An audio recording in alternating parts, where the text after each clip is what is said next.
నమస్తే, welcome to reality check. ప్రస్తుతం మనతో పాటు ఉన్నారు చలసాని శ్రీనివాస్ గారు. సార్ నమస్తే అండి.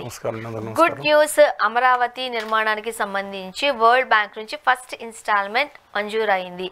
ఏదైతే బీజేపీ గవర్నమెంట్ ఏపీకి మేము అన్ని రకాలుగాను సహాయ సహకారాలు అందిస్తామంటూ ఆ రోజు పార్లమెంట్లో చెప్పారో ఇప్పుడు అది అమలు చేసేసారు. ఫస్ట్ ఇన్స్టాల్మెంట్ మంజూరు అయిపోయింది, వచ్చేసింది. ఏం చెప్తారు? గుడ్ న్యూసేగా. మీకు మాత్రం గుడ్ న్యూస్ కనపడుతుందండి. సరే, బ్యాడ్ న్యూస్ కానీ కనపట్లేదు. కానీ మీరన్న రెండో పాయింట్, ఉత్తర భారతీయ జనతా పార్టీ చెప్పిన హామీ మేరకు ఇవన్నీ ఇక్కడ పెద్ద తోటకూర కట్టండి. ఇది ఒక చెత్త మాట్లాడి మళ్ళీ డైవర్షన్ పాలిటిక్స్ చేసింది ఉత్తర భారతీయ జనతా పార్టీ. ఎలాగంటే సింపుల్గా గౌరవ ఆర్థిక శాఖ మంత్రి గారు నిర్మలా సీతారామన్ గారు మాట్లాడుతూ 15,000 కోట్ల రూపాయలు సాయం చేస్తున్నాం, వచ్చే 4 సంవత్సరాలు ఏదో సాయం అవుతుందని చెప్పారు. వెంటనే శ్రీమతి నందమూరి పురంధేశ్వరి గారు, దగ్గుబాటి పురంధేశ్వరి గారు, ఎవరైతే ఏమైందండి మళ్ళీ ఎవరి కాళ్ళ వాడుకుంటున్నారు ఇంటి పేరుని, పర్వాలేదు, ఏదైతే ఏమైందో వారి విద్యలో కొన్ని విషయాలు, ఈ విషయంలో మాత్రం బయటకు వచ్చేసరి ఎంపీలను కూడా ఎంటేసుకొచ్చి ఈ 15,000 కోట్ల రూపాయలు పూర్తిగా సాయం అంటే గ్రాంటు, అప్పు కాదు అని చెప్పి 2 కుండలు తీసుకొచ్చి కుండలు డబేలమని బద్దలు కొట్టారు. కుండ బద్దలు కూడా చెప్తున్నామని చెప్పినట్టు మొత్తం ఆ గానం బాణ భజించింది బ్యాచ్ అంతా బ్రహ్మాండంగా సాయం వచ్చేసింది. ఇంకా 4 ఏళ్లలో ఇంకో 15,000 కోట్ల చొప్పున సాయం వచ్చింది. గ్రాంట్ అండి. నేను చెప్తాను, ఇది మోసం మోసం మోసం చేయబోతున్నారు వాళ్ళు, అప్పులు నెత్తి మీద పెడుతున్నారని చెప్తే నమ్మలేదండి వీళ్ళు. మా వాళ్ళు చాణక్యం ప్రదర్శించారు, అందువలన వచ్చింది అని మాట్లాడారు. చంద్రబాబు నాయుడు గారిని నరకయాతన పెడుతున్నారు, చెప్పుకోలేని పరిస్థితి. నేను అంటున్నాను, అంటే ఆయన మీకు చెప్పారా అనొచ్చు, బట్ చెప్పినప్పుడు చెప్పారు, ఇప్పుడు చెప్పకపోయి ఉండవచ్చు. నరక యాతన పెట్టారు చంద్రబాబు నాయుడు గారిని వీళ్ళే. ఇవాళ జగన్మోహన్ రెడ్డి గారిని తక్కువ పెట్టట్లా. నిన్న బిల్లు కూడా ఎవరు కూడా కాదండి, జగన్మోహన్ రెడ్డి గారిని, చంద్రబాబు నాయుడు గారిని, కేసీఆర్ గారిని, ఏఐడిఎంకేని సర్నాశనం చేశారు, డిఎంకేని అటు జనతా దళ వేసిన పక్కన పెట్టించారు. వైఎస్ఆర్ అందరినీ ఎవరిని వదలరండి వీళ్ళు వాళ్ళ స్వార్థం కోసం. ఇవాళ నేను అడుగుతున్నాను, ₹1 సాయం రాలేదండి గత 9 సంవత్సరాల నుంచి. కేవలం 1,500 కోట్ల రూపాయలు ఫస్ట్ ఇచ్చింది తప్పితే, చెంబుడు నీళ్లు బిడికడు మట్టి మోహన కొట్టిపోయింది తప్పితే, గౌరవ అదానీ గారి మనిషిగా ఉన్న గౌరవనీయ మోదీజీ తప్ప ఇవాళ వరకు ₹10 ఇవ్వలేదు సాయంగా. గత 5 సంవత్సరాల రూపాయి ఇవ్వలేదు. అది కక్షాదింపు జగన్మోహన్ రెడ్డి గారు చేసింది, అది పక్కన పెడతాం. పని ఈయన వచ్చారు, is trying is level best to keep it on track అండి. ఇవాళ కూడా ₹1 ఇవ్వలేదు. వెళ్ళి అప్పు తెచ్చుకోండి అంటున్నారు. అప్పు తెచ్చుకోండి అంటే వరల్డ్ బ్యాంక్ వెళ్తున్నారు, ఇంకా 3-4 బ్యాంకులకు వెళ్తున్నారు. హడ్కోక్ కూడా వెళ్ళి వచ్చారు. ఈ అప్పులకి రాష్ట్ర ప్రభుత్వమో సిఆర్డీఎస్ సంస్థనో రెస్పాన్సిబుల్, ఇక్కడ అమ్మి తీర్చాల్సిందే. అది కాదు కేంద్రం హామీగా ఉందని చెవులో పువ్వులు పెట్టుకునే ఉత్తర తనాతన సన్న బ్యాచ్ ఒకటి మాట్లాడుతున్నారు. ఆరి బ్యాచ్కి దీనికి మతానికి సంబంధం ఏందండి? వాళ్ళు అంటున్నారు, అయ్యా దయచేసి వినండి, ఈ దేశంలో ఎక్కడ క్వాసీ గవర్నమెంట్ కానీ విదేశాల నుంచి విదేశీ సంస్థల నుంచి అప్పు తీసుకొచ్చినప్పుడు మ్యాండేటరీగా కేంద్ర ప్రభుత్వం సావరిన్ పవర్గా కౌంటర్ సిగ్నేచర్ పెట్టాలి, లేకపోతే వసూలు చేస్తాను. తర్వాత రాష్ట్రాల దగ్గర నుంచి పళ్ళు వచ్చి వసూలు చేసిన సందర్భాలు ఇన్ని ఉన్నాయి. అందువల్ల మీరు ఈ అప్పు చంద్రబాబు నాయుడు గారు 2018లో తెచ్చుకున్న బయలుదేరారు. ఆల్రెడీ 7,000 కోట్లు చొప్పున అప్పుడు శాంక్షన్ అయింది. ఇప్పుడు కొత్తగా వచ్చిందంటే అప్పు తీసుకొచ్చి మొదలు పెడుతున్నారు. అందుకని అబ్సల్యూట్గా నేను చెప్తున్నానండి, ఇది ఏ విధంగా చూసినా I don't think it is right అండి. కానీ ఏ రోజైతే పార్లమెంట్లో దీనికి సంబంధించి నిర్మలా సీతారామన్ గారు మాట్లాడినప్పుడు, ఆ సంఘటన వచ్చినప్పుడు మొత్తం రాష్ట్ర ప్రజలందరికీ కూడా అప్పుడున్న గవర్నమెంట్ వాళ్ళు ఈ భారం అంతా మన మోదీజీ గారి ప్రభుత్వమే భరిస్తుంది అని అన్నారు. బట్ మనం క్లియర్గా సామాన్యుల నుంచి వెలువడిన మాటను ఈరోజు నేను మీకు చెప్పబోతున్నానండి. ఆ రోజు ప్రధానమంత్రి మోదీ గారు వచ్చినప్పుడు ఇన్ని నీళ్లు అంత మట్టి ఇచ్చి వెళ్ళిపోయారు అంతే. ఏదో ఒక నీళ్ళు అనేది ఇంకా యమునా నది నీళ్ళు అంటాయి. మొత్తం ఆ పొల్యూషన్ వచ్చేసి పొల్యూషన్తో భయంకరంగా అసలు తాగితే చచ్చిపోతారు జనాలు. అక్కడ మురికి వచ్చే దగ్గర పైన కాదండి, అక్కడి నుంచి ఆ మట్టి అంట మొహం కళ్ళ మీద కొడితే వాళ్ళ వరకు తేరుకోలేదు రాష్ట్ర ప్రజలు. ఏం తీసుకొచ్చారు? మురికి నీళ్ళు అని చెప్పండి, దిక్కుమాలిన మట్టి అని చెప్పండి, మేము తిరిగి తీసుకెళ్ళి ఇచ్చేసాం సింబాలిక్ గా. చేస్తారు ఆ రోజు ప్రధానమంత్రి నరేంద్ర మోదీ గారు చాలా ఆశలు చూసినప్పుడు అదే నీళ్లు చల్లి వెళ్ళిపోయారు. కానీ తర్వాత ఇది వచ్చినప్పుడు మీలాంటి 2-3 ఇది గ్రాంట్ అంటే ఇది అప్పు, రాష్ట్ర ప్రభుత్వం దీన్ని భరించాలి అని చెబుతూ ఉన్నప్పటికీ ఎందుకు రాజకీయ పక్షాలు రాజకీయ నేతలు మాట్లాడలేకపోతున్నారు? అంటే దీనికి మీరు చెప్పాను చాలాసార్లు మీకు, మన రాష్ట్రంలో చికెన్ గున్యా, డెంగ్యూ ఈ దోమల వల్ల చాలా వస్తున్నాయండి, మీరు చూసుంటారు. దీనివల్ల ప్లేట్లెట్ డెంగ్యూ వచ్చినప్పుడు ప్లేట్లెట్ కౌంట్స్ పడిపోతున్నాయి. చికెన్ గున్యా వచ్చినప్పుడు అంతా వణుకుడు రోగం మొదలవుతుంది. ఇది కేంద్రంలో ఉన్న ఆ ఉత్తర భారతీయ ఢిల్లీ పాఠశాలను చూడగానే ఇక్కడ నాయకులకి ఈ చికెన్ గున్యా దోమలు కుట్టిన దానికంటే భయంకరంగా తయారయ్యారండి వీళ్ళు. వణికిపోతా ఉన్నారు, వ్యతిరేకించడానికి భయం, వణుకు, దడ. అసలు మాకు అర్థం కావట్లేదు ఏంటో. ప్రజలకు వచ్చి చెప్పడానికి కూడా భయపడుతున్నారు. అంటే కూటమి ప్రభుత్వంలో ఒక రకంగా చెప్పండి, చంద్రబాబు నాయుడు గారు బీజేపీ జనసేన అలయన్స్లో ఉంది కాబట్టి ఈ వీళ్ళు మాట్లాడలేదు అంటే అర్థం చేసుకోవచ్చు. జగన్మోహన్ రెడ్డి గారు ఎందుకు మాట్లాడట్లేదు? జగన్మోహన్ రెడ్డి గారి విషయంలో కేసులు ఉన్నాయండి. ఆయన ఎప్పుడైతే ఇవాళ పెట్రోల్ మీద కేంద్రం చేస్తున్న మోసాన్ని ఈ దేశం మొత్తం మీద కేసీఆర్ గారు కూడా దమ్ము లేదండి. జగన్మోహన్ రెడ్డి గారు పత్రికా ప్రకటన రాష్ట్ర ప్రభుత్వ నిధులతో ఇంక్లూడింగ్ ఈనాడు పత్రికలో కూడా ప్రకటన చేశారు. ఇది అన్యాయం జరుగుతుందని. ఇంత ధైర్యం ఎక్కడ వచ్చింది అనుకున్నా. వెంటనే సౌత్ ఇండియా కాంక్లేవ్లో తిరుపతిలో అమిత్ షా గారు వచ్చారు, ఆ దస్తగిరి గారు పైకి వచ్చారు, అదే షర్మి గారు కూడా వచ్చేస్తారు కదా ఎప్పుడు అంటే అప్పుడు. మనం మాట్లాడుకుందాం తర్వాత. మొత్తం కేసులని బయటకు వచ్చినాయి. అంటే వీళ్ళని ఔరా మేలా, బ్లాక్ మేలా, లేదా ఇంకా కోరమాండ్ల మేలా అని మా దగ్గర ఎలా చేస్తున్నారో తెలియట్లేదు. చేతిలో పెట్టుకుని ఆడిస్తున్నారండి. I'm pity on this 3 leaders అండి. వెరీ అన్ఫార్చునేట్లీ నాకు చాలా బాధగా ఉంది. ఎందుకంటే నేను వీళ్ళని కాదు, వాళ్ళు అడ్డంగా ఆడిస్తున్నారు. రాష్ట్ర ప్రజల్ని బానిసలుగా భావిస్తున్నారు. లేకపోతే ఆదాని గారు వచ్చి మీదకి తొక్కుతూ విధ్వంసం చేస్తుంటే ఇక్కడున్న ప్రముఖ పారిశ్రామికవేత్తలని ఎక్కడ గంది మల్లికార్జున గారు పవర్పేటలో, డివిఎస్ రాజు గారు గంగవరం పోర్టు చాలాసార్లు పట్టుకున్నాం. కృష్ణపట్నం పోర్టు ఆయన విశ్వేశ్వరరావు కదా, లేదా పెన్నా సిమెంట్ ప్రతాప్ రెడ్డి కదా, జీవి కృష్ణారెడ్డి గారి ఈ పోర్ట్ల, మధు గారి పవర్ ప్లాంట్ల అన్నీ ఆదాని గారు లాగేసుకుంటే నోట్లో గుడ్ల కుక్కని చచ్చిపోయారండి వీళ్ళందరూ. తెలుగు జాతి ఆత్మగౌరవం అంటారు, ఎక్కడ పోయారండి వీళ్ళందరూ? అందువల్ల ఇవాళ అమరావతి అనేది ఖచ్చితంగా అద్భుతమైన అన్ని వర్గాలకు నివాసం ఉండే హరిత రాజధాని కింద అమరావతి దేశంలో నెంబర్ 1గా వర్ధిల్లాలను కోరుకునేవాడిని. ఖచ్చితంగా నేను సమాంతరంగా ఇచ్చాపురం నుంచి హిందూపురం వరకు అభివృద్ధి కావాలనుకుంది. అది నేను ఎప్పుడు మాట మార్చలేదు సార్. ఇప్పుడు ఇది పాయింట్ కాదు, ఇక్కడ డీవియేషన్ పాయింటే. బట్ ప్రజలకు వస్తున్న డౌట్స్ని మీరు రేకెత్తించిన అంశాన్ని ఒకసారి మీ ముందు పెడదాం అనుకుంటున్నాను. ఇప్పుడు మళ్ళీ మాట్లాడుకున్నట్టు కూటమి ప్రభుత్వం మాట్లాడలేదంటే దాని అర్థం అలయన్స్లో ఉన్నారు కాబట్టి జగన్మోహన్ రెడ్డి గారు కేసులు పెడతారేమోనే భయం. కేసులు ఉన్నాయి కదండి, చంద్రబాబు నాయుడు గారి మీద కూడా కేసులు. నేను విచిత్రం తెలుసా మీకు? చంద్రబాబు నాయుడు గారు అధికారంలోకి వచ్చిన తర్వాత జాగ్రత్త నువ్వు ఎక్కువ తక్కువ చేస్తావేమో అనుకుని వాళ్ళు ఆ స్కిల్ డెవలప్మెంట్ కేసులో మళ్ళీ అరెస్టులు చేశారు. అవును. ఏది అధికారులు కూటమి అధికారంలోకి వచ్చిన తర్వాత కేసు లైవ్లో పెట్టుకోవడానికి చంద్రబాబు నాయుడు గారిని అటెన్షన్లో పెట్టుకోవడానికి. అంటే చంద్రబాబు నాయుడు అరెస్ట్ చేసిన దాంట్లో కేంద్రంలో ఉన్న వాళ్ళ హస్తం లేదండి. అదే కేంద్ర పరిస్థితి కూడా అదే ఉంది. ఏదైనా అగానెస్ట్ గా మాట్లాడుతున్నారు అంటే కేసులు పెడుతున్నారు, జైలు అంటూ బెదిరిస్తున్నారు. రాష్ట్రాల పరిస్థితి కూడా అదే. ఇప్పుడు రాజకీయాలు ఫ్యూచర్ కి ఏమిస్తున్నాయి? ఫ్యూచర్ జనరేషన్ కి ఇవేనా రాజకీయాలు? భయపెడితే, క్వశ్చన్ చేస్తే భయపెట్టి బెదిరించి జైల్లోకి పంపించి శిక్షలు వేస్తారా? మీరు చాలా కాలం క్రితం మీరు అడ్వర్టైజ్మెంట్ చూసుంటారు. కర్సనాథ్ పటేల్ గారి కంపెనీ ఒకటి ఉంది, వాషింగ్ పౌడర్ నిర్మా. మీరు చూశారు కదా? ఆ నిర్మా కంపెనీ ఇప్పుడు ఉత్తర Bharatiya Janata party take over చేసినట్టుంది. అందుకని దాంట్లో పడేస్తే పునీతులే వస్తారు, లేని వాళ్ళందరికీ దుర్మార్గులు అన్నమాట. ఆ ఉత్తర భారతీయ జనతా పార్టీలో చేరితే మాత్రం సచ్చీరులు అయిపోతారు. ఇవాళ జనంకి మెసేజ్ అండి, జనం యొక్క ఆలోచన శక్తిని చంపేయడానికి మతాన్ని తీసుకొస్తున్నారు, కుల విద్వేషాన్ని తీసుకొస్తున్నారు. మాట్లాడితే అదేదో మన ఎస్వి కృష్ణారెడ్డి గారి సినిమాలో కోట శ్రీనివాసరావు గారు పరకాయ ప్రవేశం చేసినట్టు సైడ్ ట్రాక్ చేయడానికి తీసుకొస్తారు కొండకుండా. అలాగా ఏదన్నా ప్రజల విషయం మాట్లాడుతుంటే చావ సినిమా చూసావా? చావ సినిమా చూశారు, ఇబ్బంది కాదు. మన మతానికి ప్రమాదం వచ్చింది, ఈ కులానికి ప్రమాదం వచ్చింది. కుల చిచ్చు, మత చిచ్చు ఇవాళ ఆంధ్రప్రదేశ్ రాష్ట్రానికి పట్టిన మొట్టమొదటి దరిద్రాలలో పట్టించిన వాళ్ళు ఈ రాజకీయ నాయకులు. అక్కడి నుంచి అంత అభ్యుదయ భావాలతో ఉండేదండి. ఇవాళ 2019 తర్వాత నేను చాలాసార్లు ప్రతిసారి చెప్పాల్సి వస్తుంది, ఎందుకంటే దిక్కుమాలస అంతా కూడా బయలుదేరింది.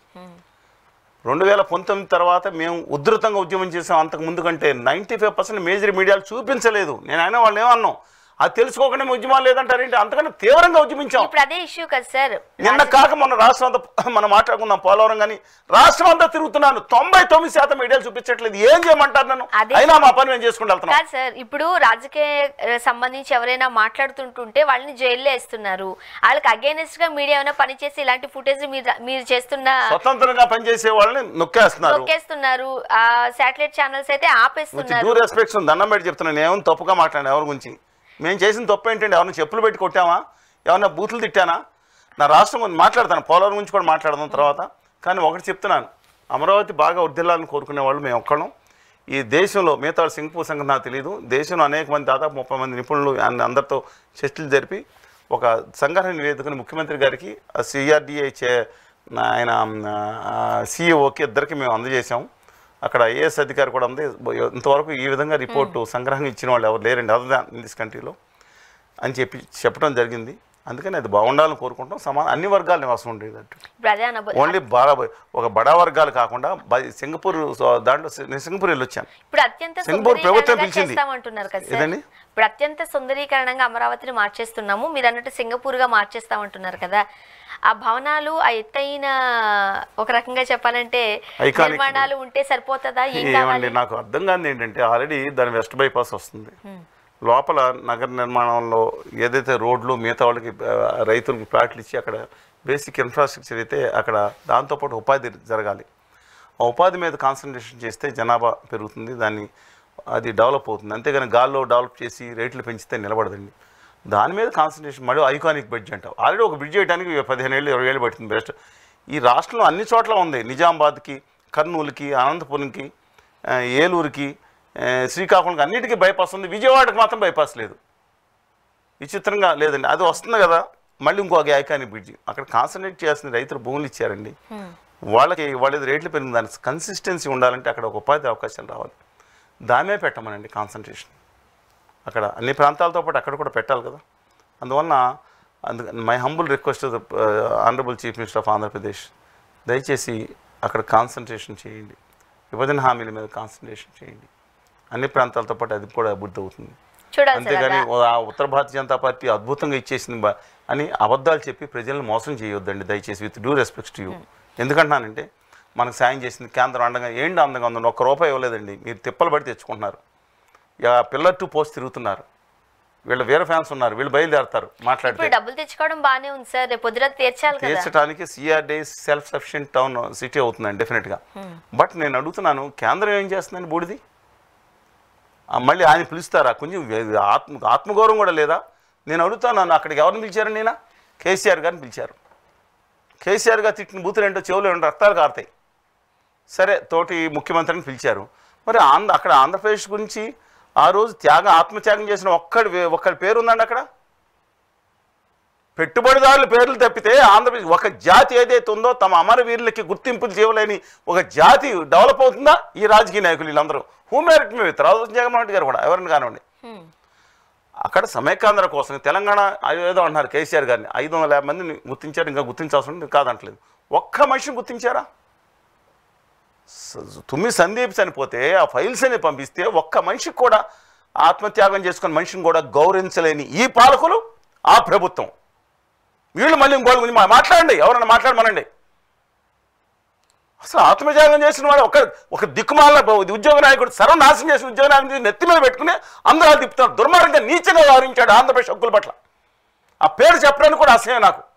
వాళ్ళు నెత్తి మీద పెట్టుకుని ఊరేగిస్తున్నారు. చనిపోయిన ఆత్మత్యాగం చేసిన యువకుల కోసం, వాళ్ళ భవిష్యత్తు కోసం, ఒక అమరవీరులకు మిగతా వాళ్ళు గౌరవిస్తున్న కనీసం ఒక్కళ్ళకి గౌరవం లేని ప్రభుత్వాలు హ్యూమెరిట్ మేవి.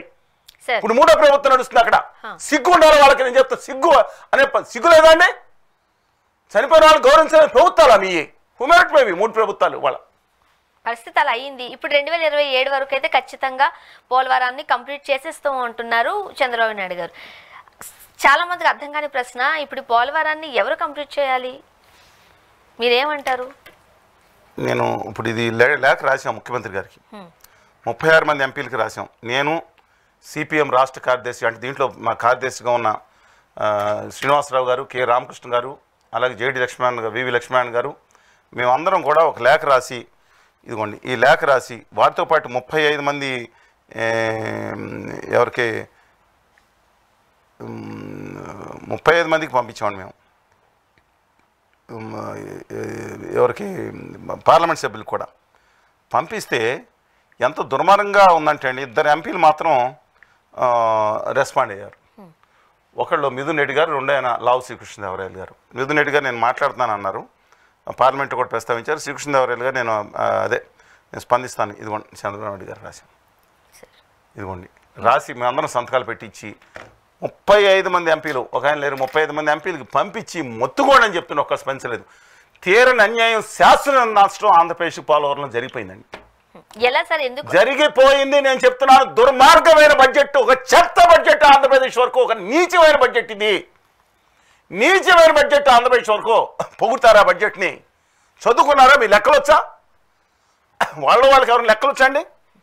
నేను అడుగుతున్నాను, వాళ్ళ లెక్కలు వచ్చా? వీళ్ళు మాట్లాడుతున్నారా? నేను వాళ్ళు చెప్తాను, ఇది చూడమనండి.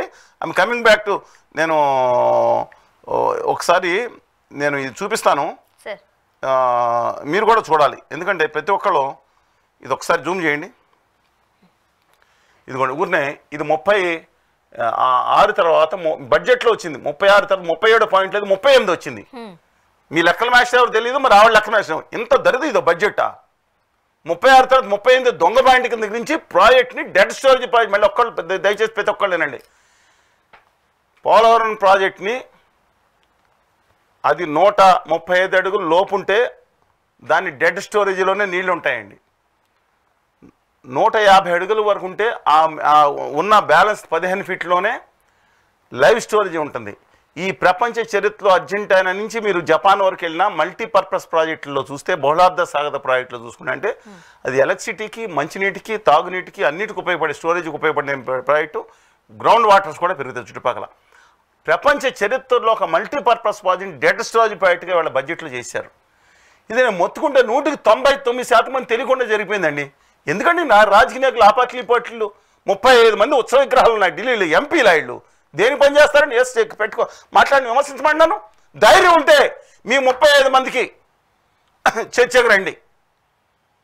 దీన్ని మీరు మీడియా మీరేసుకుని, మీ సొంత మీడియాలు ఉన్నాయి, మీరు వేసుకోవచ్చు. నేను అడుగుతున్నాను, ఈ బడ్జెట్ విషయంలో మనకు ఆల్రెడీ ఒక విభజన సమయంలో బడ్జెట్ పోలవరం పూర్తి చేయాలి 100% కేంద్రం అని చెప్పి రాసుంటే, ఆ ముళ్ళును ముళ్ళతో తీయాలని చెప్పి పెట్టే ధైర్యం లేక దొంగ దెబ్బ తీశారు వాళ్ళ బడ్జెట్లో. దొంగతనంగా 38వ పాయింట్కి ఇరికిచ్చి, ఇది 135 అడుగులతో ప్రాజెక్టు మేము పూర్తి అయిపోయినట్టు మా నిధుల పరంగా అనుకుస్తామని ప్రాజెక్టు యాడ్ చేస్తే ఒక్క సవరణ చేయమని రాత్రి మూడు బతిమాలండి. మీటింగ్లు పెట్టాం, విశాఖపట్నం పెట్టాం, విజయవాడ పెట్టాం, గుంటూరులో పెట్టాం, తిరుపతిలో నేను లక్ష్మణంగా పెట్టాం, శ్రీనివాసరావు అందరం పెట్టాం.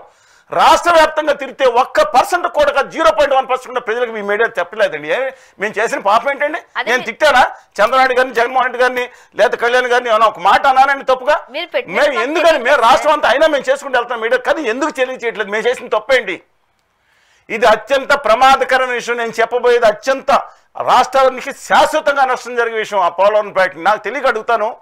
ఇక్కడ చదువుకున్న వాళ్ళు పెన్ను పేపర్ పెట్టుకుని తిట్టుకునే ఉన్నారు. వీళ్ళు నేర్చిన సంస్కారం, వాళ్ళ తల్లిదండ్రులు ఇచ్చిన సంస్కారం బట్టి కామెంట్లు చేస్తూ ఉంటారు వాళ్ళు.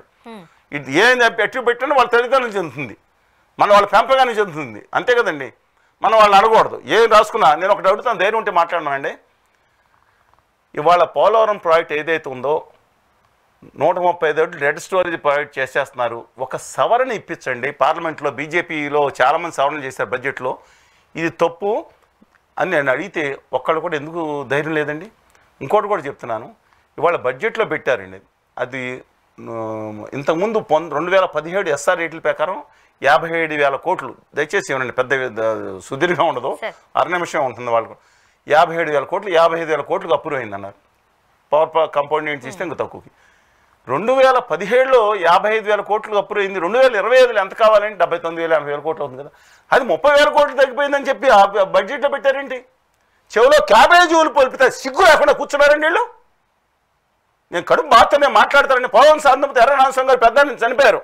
పోలవరం సాధన మేము పనిచేసాం, అధ్యక్షులైన 89లో ఏర్పడిందండి. అది 2005లో ట్రిపుల్ వన్ వచ్చినప్పుడు సెక్రటరీకి నమస్కారం పెట్టి మనకు అవసరం లేదు, అడ్మినిస్ట్రేషన్ శాంక్షన్ ఇచ్చారు కదా అనుకున్నాం. కానీ వాళ్ళు నేను అడుగుతున్నాను, నేను అడిగిన మాటలో తప్పని సార్, ఎందుకని ప్రజలకి మోసం చేస్తున్నారు వీళ్ళందరూ? ఇవాళ శాశ్వతంగా దాన్ని 55,000 కోట్లు, 79,000 కోట్లు అయ్యి దాన్ని ఇవాళ 30,000 కోట్లు కానీ వెనక్కి వెళ్ళిపోతుందా బడ్జెట్? ఎప్పుడన్నా 2017లో 55,000 57,000 కోట్లకు అప్రూవ్ అయితే అది 2025 వచ్చినట్టు 30,000 కోట్లు అప్రూవ్ అయిందని బడ్జెట్లో రాసి నేనేమో మీరు పెట్టేస్తే నేనేమో జోక్ చేయట్లేదండి. ఎందుకంటే చాలామందికి ఈ విషయం అవగాహన లేదు. The revised cost of completion of power project with water storage of 41.135 ఫీట్కి MDDLకి ఉంటుంది. Provision for construction dam canal and arrange between సోన్ రాసుకుని in the village and district of Andhra Pradesh అంట. ఆంధ్రప్రదేశ్ జిల్లా రాశారు. ఇదో బడ్జెట్టా? మీకు అసలు సిగ్గు అనిపించట్లేదండి? బారింగ్ 1 or 2 MPs రిమైనింగ్ వాళ్ళకి సిగ్గు అనిపించట్లేదా? ఎస్, మీకే చెప్పేది నేను, సిగ్గు అనిపించట్లేదు మీకు? ఈ దేనికంటే మీరు ఉత్సవ విగ్రహాలా? నేను అడుగుతున్నాను. విలేజ్ ఆఫ్ ఆంధ్రప్రదేశ్ విలేజ్ కనపడిన బడ్జెట్లో కానీ సవరణ కూడా తెలీదా? చదువుకున్నారు మీలో ఎవరన్నా? ఏలుముద్రలు ఎవరు ఉన్నాయా? లేదా చదువుకునే కళ్ళుండి చూడలేని వాళ్ళ? ఏలుముద్ర బ్యాచా ఇది? నేను అడుగుతాను, ఎందుకండి ఘన సత్కారాలు ఇవన్నీ ఎందుకండి? In the district of Andhra Pradesh and district village and district of Andhra Pradesh. The proposal is revised cost of 30,436.95 crores. ఏంటండి ఇది? ఆ project with storage of 41.5 and the central grant the project limited to 12,157. ఇదేది 2017-18లో ఇలాంటి దిక్కుమాల ప్రతిపాదన వస్తే చంద్రబాబు నాయుడు గారు ద్రోహిగా మిగిలిపోతానని ఒప్పుకోలేదు. అప్పుడు కేంద్రంలో ఉన్న అశోక్ గజపతిరాజు గారు కానీ సుజనా చౌదరి కానీ ఎవరు ఒప్పుకున్న సిద్ధంగా ఎందుకు ద్రోహులుగా ఉండడం ఇష్టం లేదు వాళ్ళకి. శాశ్వత ద్రోహం చేస్తున్నారు రాష్ట్రానికి అనుకున్నారు. చంద్రబాబు గారు కూడా ప్రాణం పోయిన ఒప్పుకునే పరిస్థితి లేదనుకున్నారు. జగన్మోహన్ రెడ్డి గారు వచ్చారు 2023లో 12,950 కోట్లు రిలీజ్ చేస్తానని చెప్పి పెట్టారు. నేను నాగేంద్రనాథ్ గారు మేము చెప్పాను, జగన్మోహన్ రెడ్డి గారు చెప్పిన నాకేమో ఆయనతో టచ్ ఏం లేదు. ఇప్పుడప్పుడు కలిసినప్పుడు హోదా కలిసినప్పుడే you not in touch with them. Either Chandrababu Naidu garu Jaganmohan Reddy గారు ఆయన పిలిచినప్పుడు మాట్లాడతాం. కళ్యాణ్ బాబు గారు కూడా ఆయన పిలిచినప్పుడు వెళ్ళి నేను మాట్లాడాను. JFFC కమిటీ వేసినప్పుడు ఆ తర్వాత ఇంకోసారి ఇప్పుడు ధర్నాకు రమ్మన్నారు, అదే మాట్లాడతాం. నేను అడుగుతున్నాను, ఇది చెప్పండి మీరు దయచేసి వాళ్ళని కూడా అడగండి. ఇంత దిక్కుమాల దరిద్రతనంగా రాస్తే ఒక సవరణ చేయడానికి ధైర్యం లేదండి? మీ పార్టీలో మాట్లాడుకోలేదా? అసలు మీ పార్టీలేనా? స్వతంత్ర వ్యక్తిత్వాలు చంపేస్తారు కాదు. నేను చెప్తున్న అలార్మింగ్ పాయింట్ అండి ఇది. శాశ్వతంగా ఆ ప్రాజెక్ట్ని ఆ రోజు 12,950 కోట్లు అంటే వద్దని చెప్తే జగన్మోహన్ రెడ్డి గారు కూడా ఆ రోజు చంద్రబాబు నాయుడు గారు అనుకున్నట్టే నేను సంతకం పెడితే ద్రోహిని అవుతాను అనుకుని సంతకం పెట్టలేదు. ఈ సత్యం చూపించమండి ఎక్కడ సంతకం పెడితే, ఎందుకంటే గాలి కబులు చేస్తారు. ఆ రోజు చంద్రబాబు నాయుడు గారు సంతకం పెట్టి చూపించమనండి. ఇవాళ రామ్మోహన్ నాయుడు గారిని వ్యక్తి కేంద్ర క్యాబినెట్లో కూర్చుని ఇవాళ సమాధానం చెప్పాలి ఆయన. మీ నాన్నగారు ఆంధ్రప్రదేశ్కి రూరల్ డెవలప్మెంట్ ఏం చేశారు? ఇవాళ మీరు ఈ విషయంలో సరణ గాలి మోటార్ల శాఖ దేనికండి మీకు? ఆల్రెడీ సగం ఫ్లైట్లన్నీ ఎయిర్ ఇండియా అమ్మేశారు. మిగతా ఎయిర్పోర్ట్లో దాదాని గారికి ఇచ్చేస్తున్నారు. మీకు ఇచ్చింది గాలి మోటార్లు. కేంద్ర ఆంధ్రప్రదేశ్ నుంచి ఒక క్యాబినెట్ హోదా, అది గాలి మోటార్ల శాఖ. అంటే మీకు తెలుసు కదా, గాలి మోటార్లు అంటే విమానయాన శాఖ.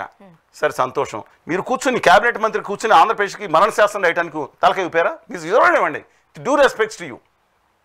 నేను అడిగిన తప్పు అయితే ఇది జరగలేదని బయటకు ఎందుకు డైవర్ట్ చేస్తారు? మతం గురించి కావాలా?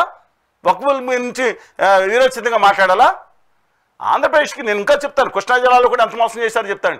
ఇవాళ ఆ రోజు జగన్మోహన్ రెడ్డి గారు ఒప్పుకోకపోతే ఏ విధంగా తెచ్చుకుంటారని అనుకుని, కానీ కేంద్రంతో ఆయన కూడా రహస్య అవగాహనే అండి. ఏమీ లేదు, వీళ్ళు డైరెక్ట్ షేక్ హ్యాండ్ ఆయన బ్యాక్ హ్యాండ్ చేయండి. వీళ్ళు ఏం చేశారు?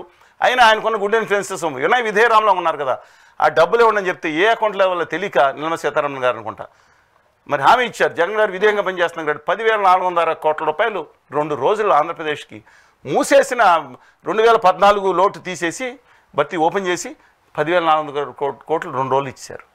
దాని బదులు అప్పుడు సంతకం పెట్టాల జగన్మోహన్ రెడ్డి. అప్పుడు చంద్రబాబు. మరి ఇప్పుడు ఏం జరిగిందండి? నిమ్మల రామానాయుడు గారు మంత్రివర్యులు.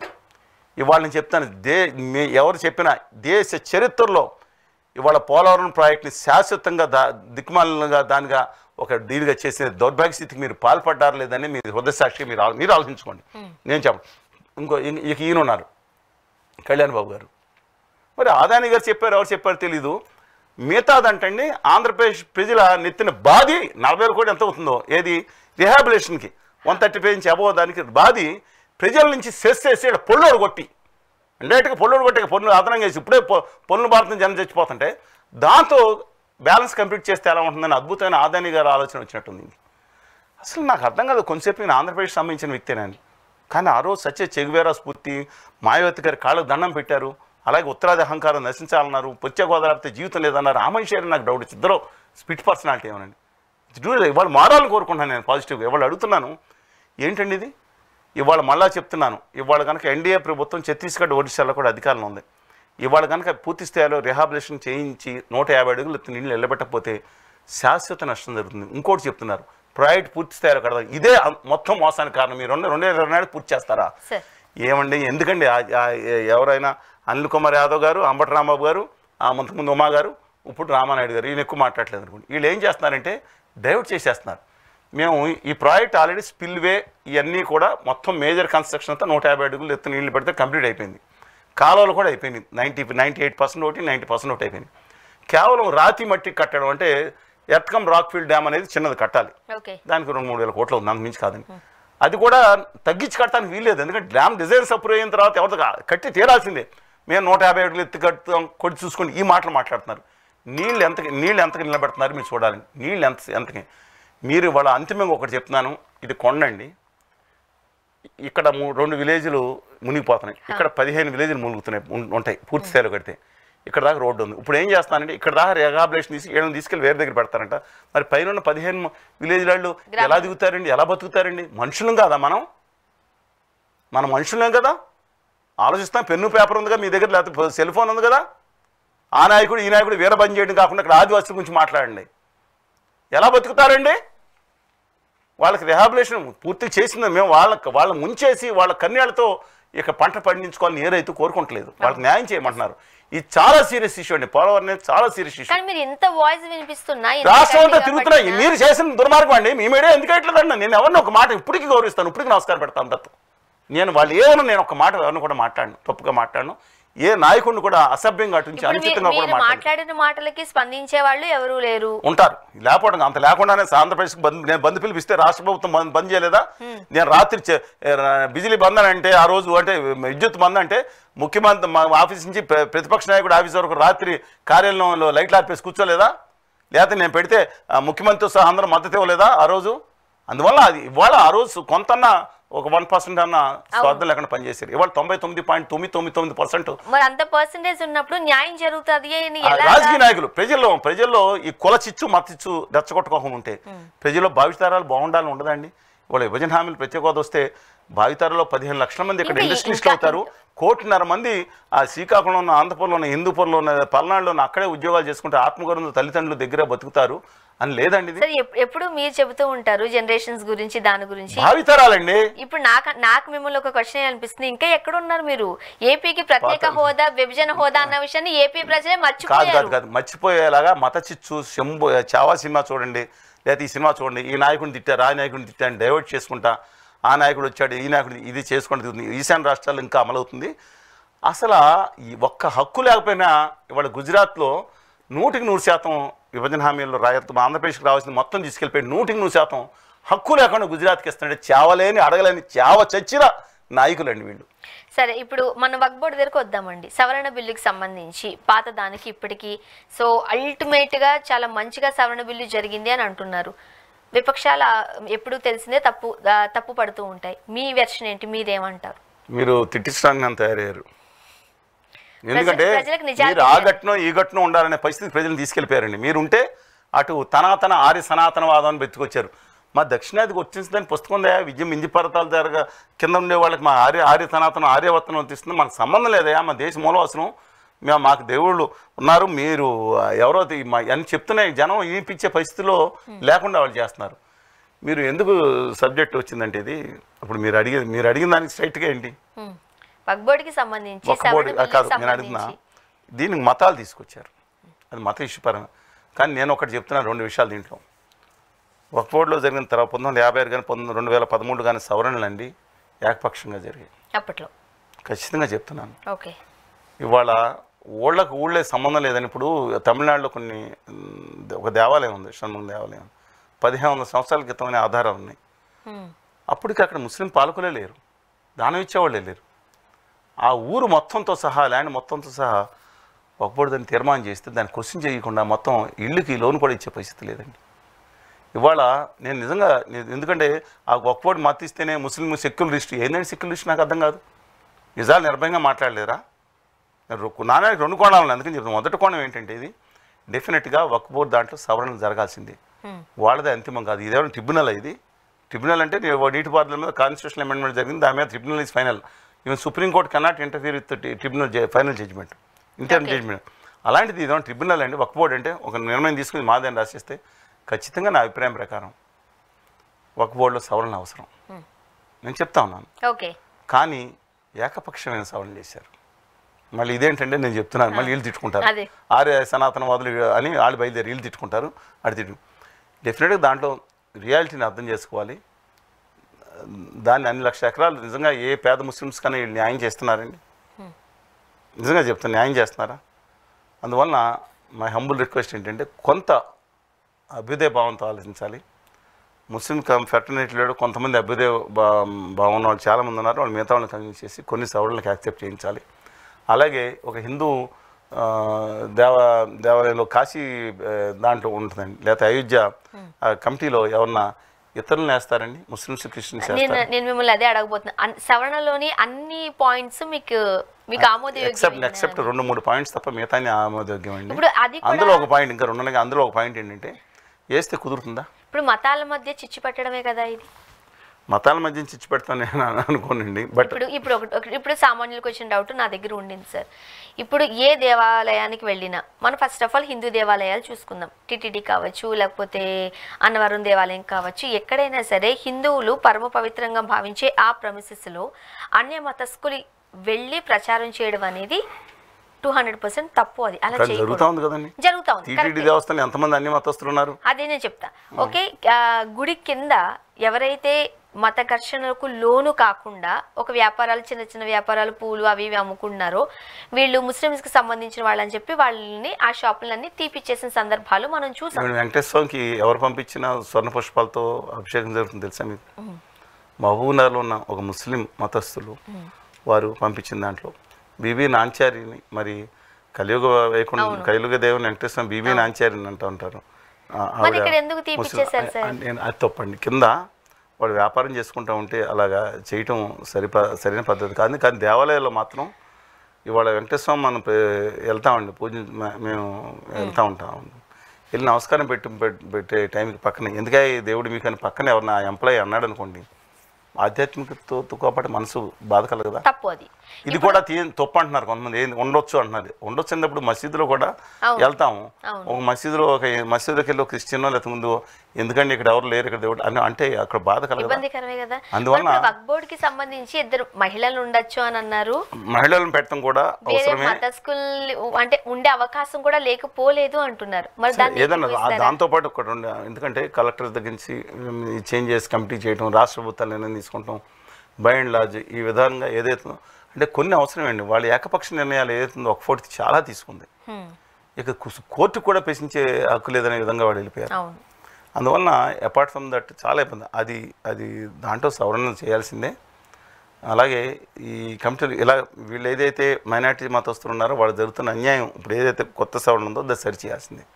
2 కూడా ఉండాలి. ఎందుకంటే మీరు ఆ గట్లు ఉంటారు, ఈ గట్లు ఉంటారు కాదని, ఏ గట్లు ఉండవు, స్వతంత్ర వ్యక్తిత్వంతోనే ఉంటాం. ఇది కూడా ఆలోచించాలి. 2 ఇక మన ఏపీకి వస్తే ఈ విశాఖ స్టీల్ ప్లాంట్కి సంబంధించి ఏమన్నారు సార్? ప్రైవేటీకరణ ఆగిపోయింది అని చెబుతూ ఉన్నారు. మరోపక్క ఎవరైతే డైలీ వేజెస్ కార్మికులు ఉంటారో వాళ్ళని కంప్లీట్గా తొలగించేస్తున్నారు. మరోపక్క విఆర్ఎస్ని ప్రోత్సహిస్తున్నారు. ఇవన్నీ కలిసి 18వ తారీఖున వాళ్ళు సమ్మె చేయడానికి రెడీ అవుతున్నారు. ఆగిందా, ఉందా? అసలు ఏంటి విశాఖ పరిస్థితి?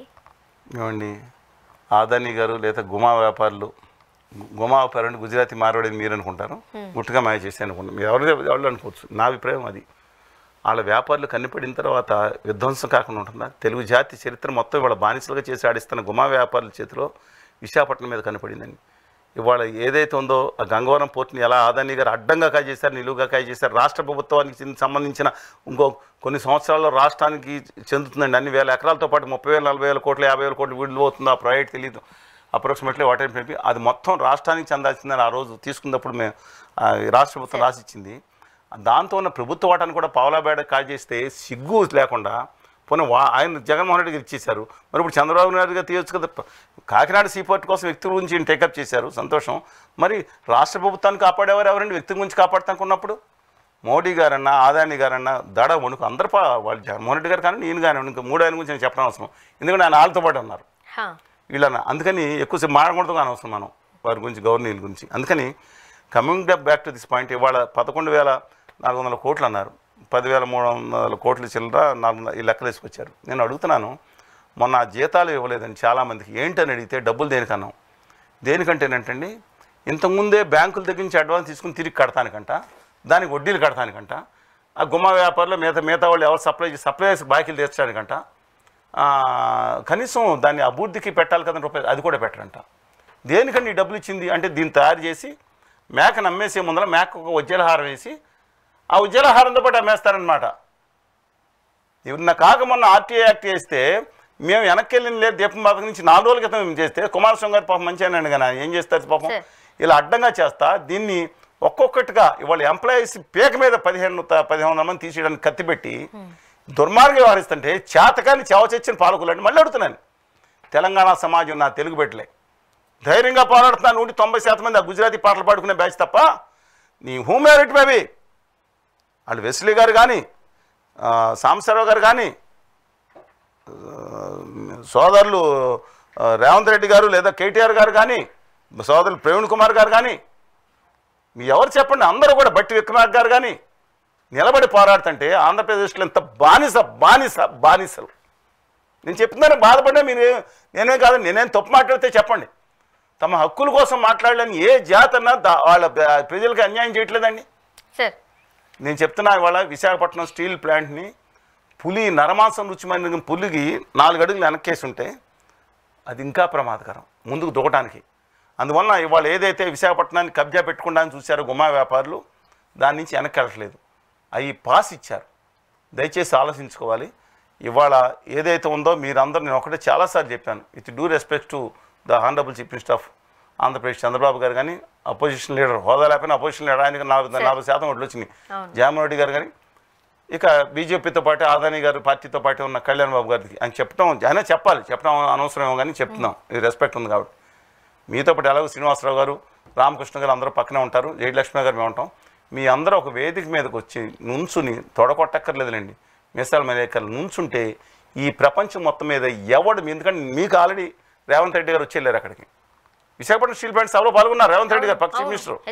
అలా కేటీఆర్ గారు వస్తారు, నేను ఛాలెంజ్ చేస్తాను, సింగరేణి కోసం మనం నిలబడుతున్నాం. తెలుగు జాతి బిడ్డలుగా వాళ్ళు వస్తారు.